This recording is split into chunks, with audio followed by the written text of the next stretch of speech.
For lunch today, I'm going to make some Scotch eggs. So I already boiled up 9 hard-boiled eggs. I've got 9 because basically that's all that would fit in my pan, but it ended up being perfect because I have some Owens pork over here. It's a pound so of the sausage meat.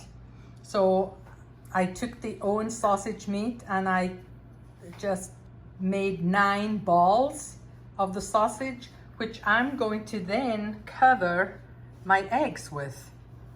After I cover my eggs, I'm going to dip the sausage and egg in here into the egg, whipped egg here.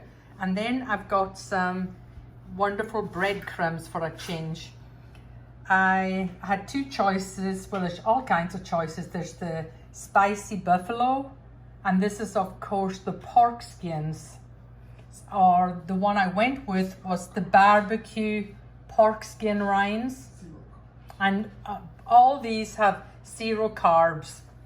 I just put the pork skins into a plastic bag and just squish them with my hand. If you want, you can use a rolling pin to crush them.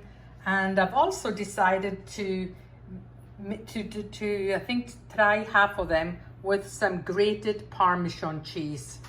So all you basically have are 3, and I'm adding the extra cheese here is number 4, just for curiosity, because I have never made this before, but it is so quick and easy. Now I do boil my eggs at a boil. When they come to a boil, I leave them on for 10 minutes, and I've never ever had a problem with shelling eggs.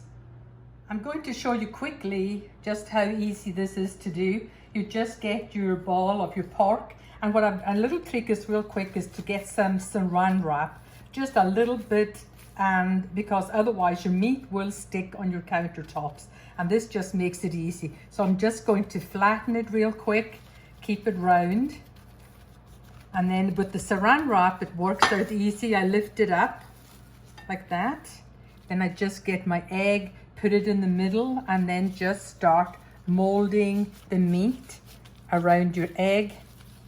See, make sure it's all sealed. It just doesn't take 30 seconds to do. We can try one more. Again, I definitely recommend put a little bit of the saran wrap down here, and you see how easy it is.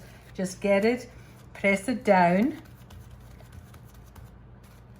making it kind of even, just like you're doing pizza. And then see how easy it comes up right up in your hand. I can't believe I've never done this before. And then wrap it and seal it. And you can take your time just to make sure that it's exactly the way you want it. I've already gotten some more over here.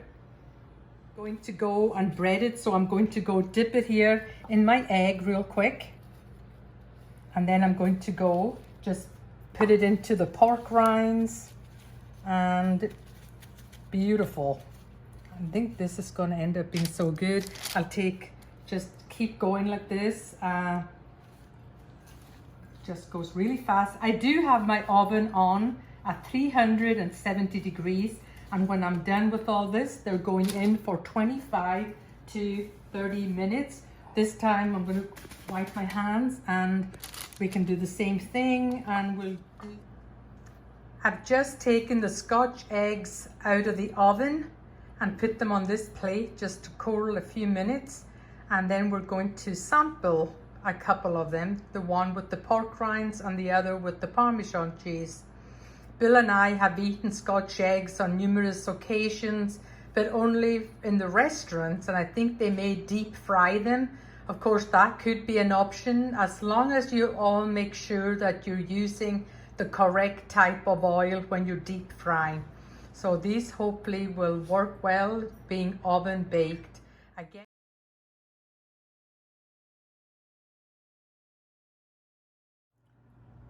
this quick recipe is going to be dedicated to my friend Debbie, and especially her sister Janet, who absolutely hates to cook.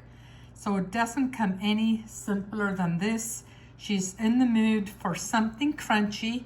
So I have these slices of cheese that are ultra thin, I made them one at a time and I used regular cheese. So these already come all sliced up, all 18 slices. And what I do is I'm just going to put 2 on top of each other. And then I've got a little pizza knife and just cut them into square.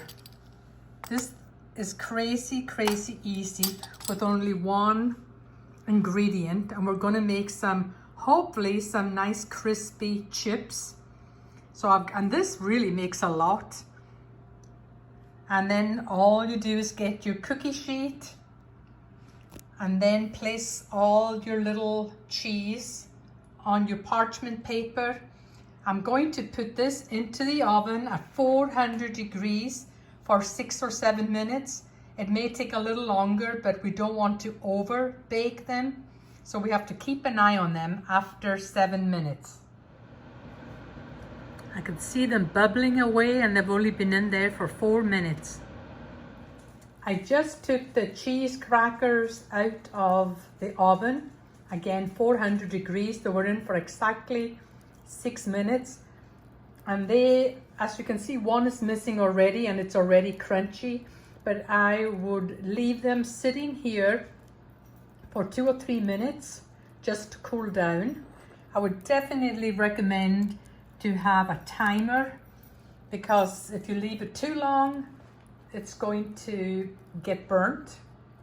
So these were in 6 minutes at 400 degrees. You can't get any simpler or quicker than this. And they are crunchy already, but I'm going to leave them sitting for a few more minutes.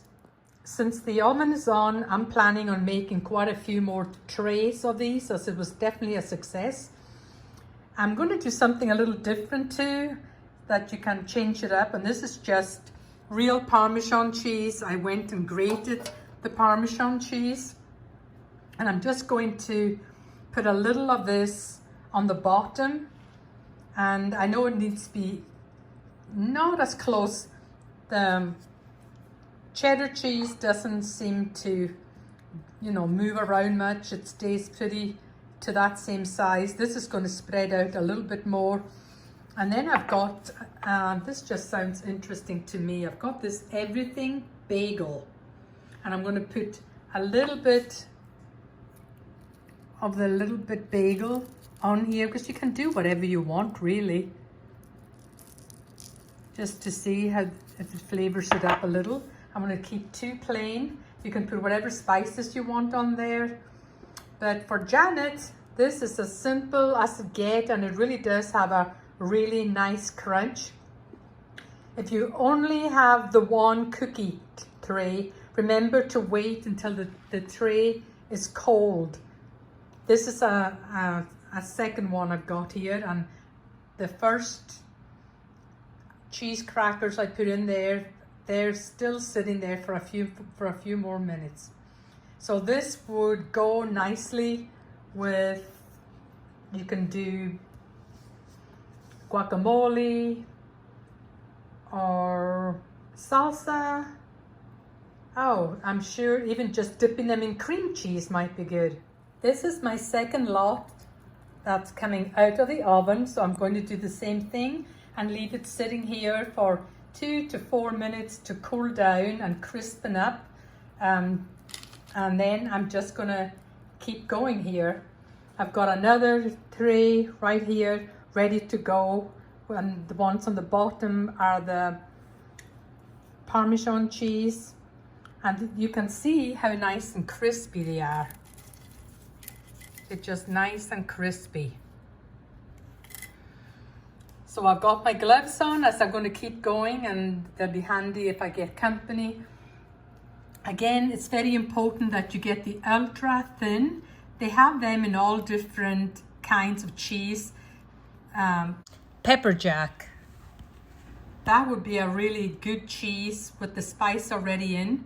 And I got my husband to get me the cheese, and I am nearly sure you can get the ultra thins already cut up in little squares just like this. But if not, it's very, very easy just to get a knife. Like I said, I just thought about doing the pizza knife, and you can get four or even six pieces of cheese and just cut it into squares into 4 all at one time. One thing I'm going to buy is going to be a thermometer for the oven, just to make sure, you know, if your oven is getting a little older, or just to keep check of all the different temperatures. And I know I just looked it up, and I can get one for $7 at Target, so it's not going to be an expensive item, and probably Walmart, lots of places, but for $7, I just want to make sure that my oven is heating up to the right temperature. So that's going to be a nice, good $7 investment. Another batch fresh out of the oven. You can probably hear it sizzling. And I have got to say a shout out to the Parmesan crackers as well. Just want to let you know, this was just something random, but absolutely highly recommend. Everything Bagel seasoning blend. I got this at Walmart just the other day. I have another recipe for snacks that I originally bought this for, but I thought it's always good to experiment and just to use whatever spices that you have in your own cupboard.